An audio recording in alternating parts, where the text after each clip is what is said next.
Okay, well, I'm originally from New York. Okay. And I lived in Florida 28 years, and then I left Florida in 2001. Actually, I was en route during 9/11 to move to Arizona. I was there 5 years, and then I was in Connecticut for 3 years, and I was going to move to North Carolina, and then I decided if I'm going to move again and start all over again at my age, at that point I was 59, to say, okay, let me try Ecuador. I had been aware of international living for many years, decades, and gotten the emails. And always it was a fantasy to live abroad if I could afford it. Mostly I was thinking of Europe. But Europe, with the cost of living, Europe was off the charts. So my mother died. I had some money. And I had just gotten back from the financial planner. And he said, well, you're going to get $600 a month from this. And I go, $600 a month? Where am I going to live on $600 a month? Really? You know, plus my Social Security, but still. So I said, okay. So I get home, there's an international living email. It said, live in Eternal Spring on $600 a month. So at that point, I took it as a sign, as a kismet. So I said, okay, in Ecuador. And I had spent 7 months in Bogota teaching English in 1972. So I knew what to expect. I knew the culture. So, but I did come down, like a lot of people come down without even checking it out first. I did come down for 2 weeks to check it out. I ruled out the coast because I didn't want hot and humid. And so I was looking between Otavalo, Cotacachi, and here. And I chose Cuenca hands down. As a single person, I thought Cotacachi was too. A lot of couples, a little more, you know, less to do, and I'm a city girl from New York, and so I like stuff to do, and I like so. But it's been challenging because when I first got here, it was mostly older couples, and the first round of people that came, as opposed to I call them the economic refugees now, they came with money. They had some resources, but they were still looking for a better quality of life for the money they had, but they weren't by any means, most of them were not destitute. So they wanted, you know, more bang for their buck, and they came, plus they liked Florida retirement. Yeah, right. So, and they're just not the type that wants to sit around and play mahjong all day for when they're retirement years. So anyway, so it was a certain class of people, but as a single person, I didn't really fit in because I didn't have as much money. I was single. You know, so it wasn't until like a year or so later when so many people started coming, more younger people, more single people, that I felt like, okay, now I'm in a groove here. So you feel like there's a pretty good social life here for the expats? Yes, there is. Just from what I've seen the last few days, it seems like there's a lot going on. You can go out every day, right? You can go out every day. Do something. So, but just because people, I mean, I think in general, maybe you've had this experience, there were a certain profile of people that would want to be an expat. Yes. Which I think this whole economic refugee thing that's happening, you don't really necessarily have anything in common with these people. They're just looking for a cheap place to live.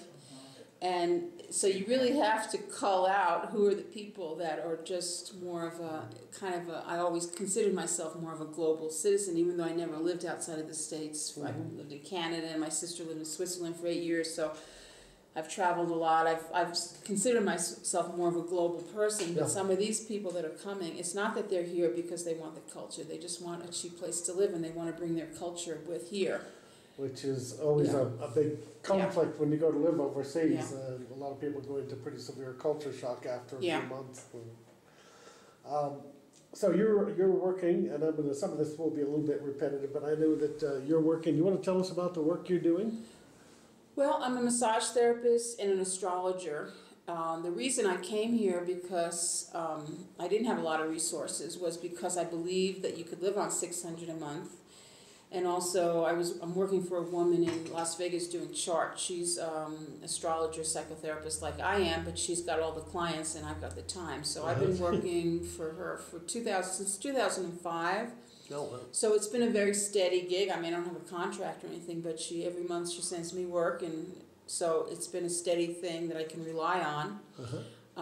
So I said, well, that help, and the massages help. So really my life, when I think of it, and they say, well, what do you do down there in Ecuador? I said, the same thing I've always done. I do massage and astrology. I hang out with my friends. I watch movies. You know what I mean? It's like my life really isn't all that different here. And you've been here now 3.5 years. Yeah, but I still speak English mostly all day long, which is a pity. I don't have Ecuadorian friends hardly at all. I mean, I have associates that I'm friendly with and I say hello to, but I don't have any Ecuadorian best friends Do or you anything. speak Spanish? Or?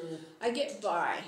I get by fairly well. I came with basic travel Spanish, so I always could get by, and I'm almost embarrassed that I've been here so long and I'm not better. But it takes time. It is difficult to really become proficient in a language. Yeah. So what are some of the challenges that expats face living overseas and specifically here? The biggest thing that I get frustrated with, and I'm pretty tolerant, and I don't expect their culture to change, but I guess the biggest things that I have problems with is the lack of accountability to do what they say they're going to do when they're going to do it.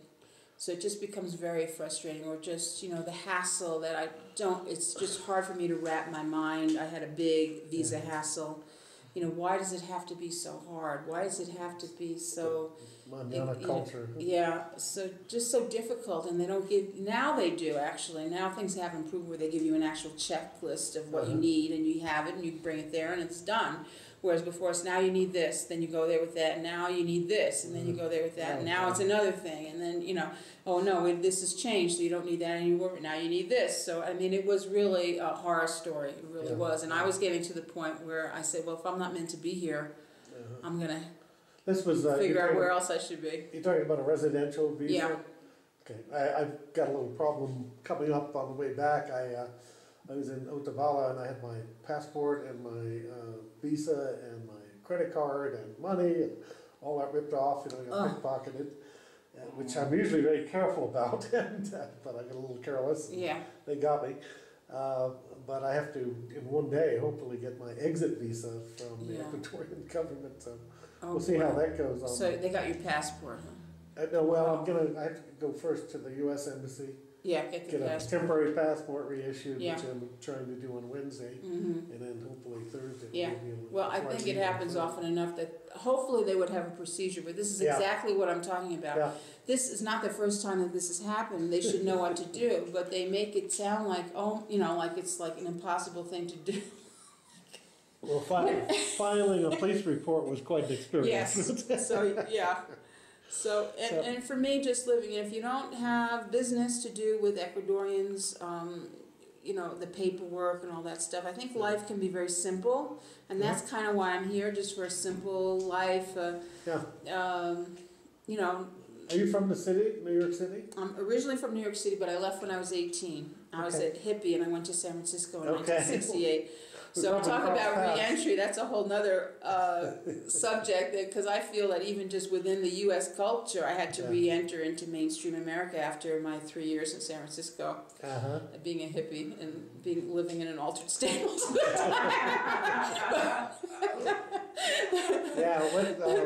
Let's see, well, I was, I'm originally from New York too, but my grandparents' house was out in Mamaroneck, you know where that is? Out in Westchester. Yes. And then, but I went to high school for a while in California, and then I went back, I hitchhiked back. And, ended up... so we're from the same generation, more or less. Running into the mid-60s and staying out there for a long time. So you were talking about the visa difficulties. Do you want to go into that a little bit more? I mean, you brought in paperwork and... Well, my problem to me was my choice of lawyer. And he would just say, don't worry, no problem. And then there was a problem. And he just said, well, if you want to worry, you can worry. You know what I mean? He was just, it's not that I want to worry, it's just that I don't feel like you're doing what you're supposed to be doing. Yeah. But my situation is a little different. I should have gotten the visa early on. I wouldn't have had any problem. But I got caught up in the middle of all the corruption, all the people that were being fired from the immigration office in Quito. So all my paperwork got caught up in that. So that's why I had a problem, which I really didn't need to have, because I could have been clear sailing if I had done it right in the beginning. But I was trying to not put up the $25,000 and wait till I got Social Security. So as it turned out, I did have to put up the $25,000, and I could have done that 3 years ago. I didn't, you know what I mean? So I tried to make the best decision at the time. Is that the way they require you to put up a deposit or something? To be a resident, you have to have guaranteed income of $800 a month or a $25,000 CD or property. So I had the money from my mother to put in the $25,000 CD, but I was trying not to lock it away. Sure. So as it turns out, it is now, and so I had the first year I was here, I had a cultural exchange visa, because a friend of mine worked for a Sadei school, and even though I wasn't an English teacher, he gave me a visa paper. He did all the paperwork for free, so I got a year visa for $80. Then the second year, I got the business visa. So a friend of mine and I formed a company, and again, my lawyer said, "Don't worry, there's no problem. You don't have to declare income." And when it came to renew it, we were denied because we didn't declare income. So then I was caught up. I had to leave the country on a 1-day notice. Luckily, my brother-in-law works for Delta, and I flew to New York first class for $250. If I had to pay it for a ticket to get out of the country on the last minute. So it was all very upsetting at the time, but it's all worked out now. I'm legal now. So what, in spite of the difficulties, what are some of the best things you like about living in this country and living overseas? I think I wouldn't really live anywhere in Ecuador except Cuenca. I like Vilcabamba, but I don't know if I could live there. Number one for me is the climate and the organic food, very affordable organic food, so you can live actually a clean life. It's pretty much all organic, isn't it? I mean, most farmers can't afford pesticides and that kind of thing. Yeah. But now what I'm afraid of is things like GMO coming in. Correa was against it. Now it seems like he's weakening on that stance. So I don't know what's going to happen. But it just seems like once you're through with all your paperwork, which is a nightmare, then you can live freer. You still have to, have your papers and all that stuff, but you can live, nobody's really going to bother you. I think the culture is that laissez-faire, live and let live culture for the most part. That's very appealing to me. I get to do my own thing. Pretty easily. I have friends, and it's very easy to get around. You don't need a car. You take buses or cabs, and like you said, there's so much to do. Your expenses down. Yeah. So are you renting here? Or? I rent a house here. Yeah. And do you mind me asking what kind of rent? I pay $600 a month. Okay, and this is a big house. It's a big house, 3 floors, about 4,000 square feet. Wow, 4,000 square feet. Yeah, a lot of it is empty space, so there's actually 5 bedrooms. Wow, nice neighborhood. Yeah, nice neighborhood. Well, that's impressive. So, aside from the visa, are there any other challenges that you've faced? Well, the whole issue of having to be careful all the time. When I was first here, I got so sick of people always telling me to be careful, be careful. I find the Ecuadorians pretty theft, and as you know personally, there's a need to be careful. Yeah. But I don't like living in that mindset of always feeling like you have to be careful, you have to be careful. So that's one thing. I mean, I lived in Connecticut before I came here. I never locked my door. I didn't lock my car doors. I didn't do any of that. And not that maybe that wasn't a smart thing to do, but I just didn't have any fear. Yeah. And so just living in a place where you have to always be aware of that's hard sometimes. And also I did have a bag stolen out of Cafe Austria. And so you go through the bus stations and all this stuff, and you're very aware, and then you let your guard down in a nice restaurant, and professionals distracted me and got my bag. They got a laptop, a camera, glasses, phone, the whole 9 yards. So And it just really makes me angry because I can't stand thieves. So having a culture where thievery is a way of life. It's a professional It occupation. really does bother me. Yeah, my partner, my friend, we used to be teachers together years ago in Oakland, who's traveling with me, had his bag stolen the same day. In fact, I think that's how my wallet got taken. He said, "Oh my God, my bag is gone." And we were in a restaurant. And I said, "Well, she probably just left it back at the hotel. Run back to the hotel and see." So it's only 2 blocks away. So I was waiting for him, and it was getting hot, and I tied my jacket around my waist, and I had my wallet in a zippered pocket on the inside. And somehow, while I was talking to this guy about a hat, somebody just got it like that. Wow. They were really professional. Yeah, really professional. So, do you have a story or an episode that you'd like to share that illustrates some of the best things about your experience of living abroad?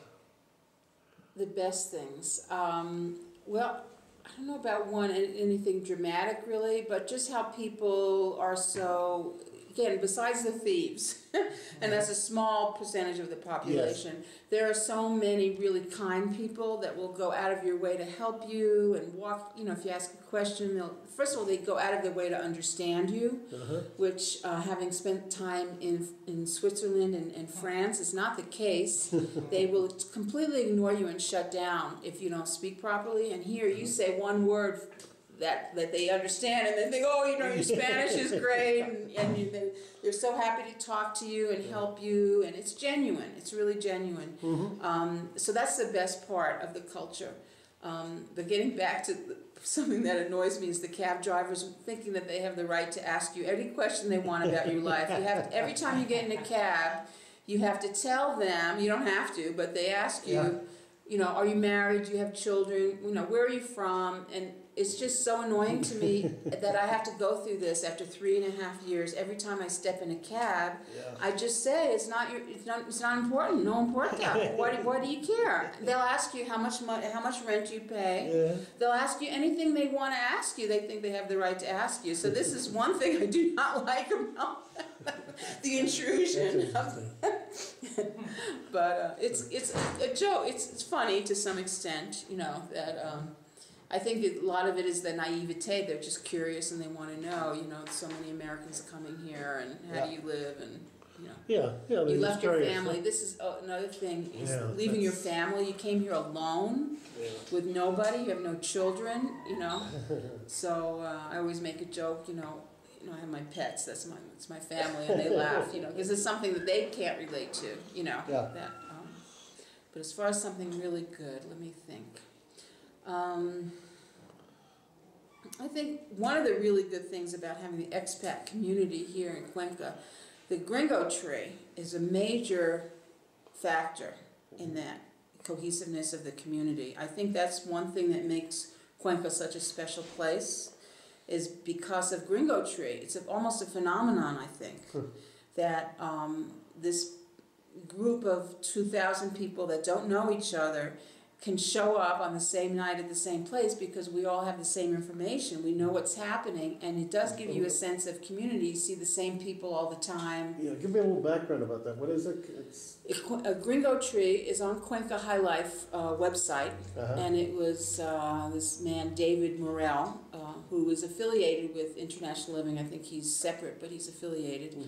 And I don't know whose idea it was, but I think it was a genius idea.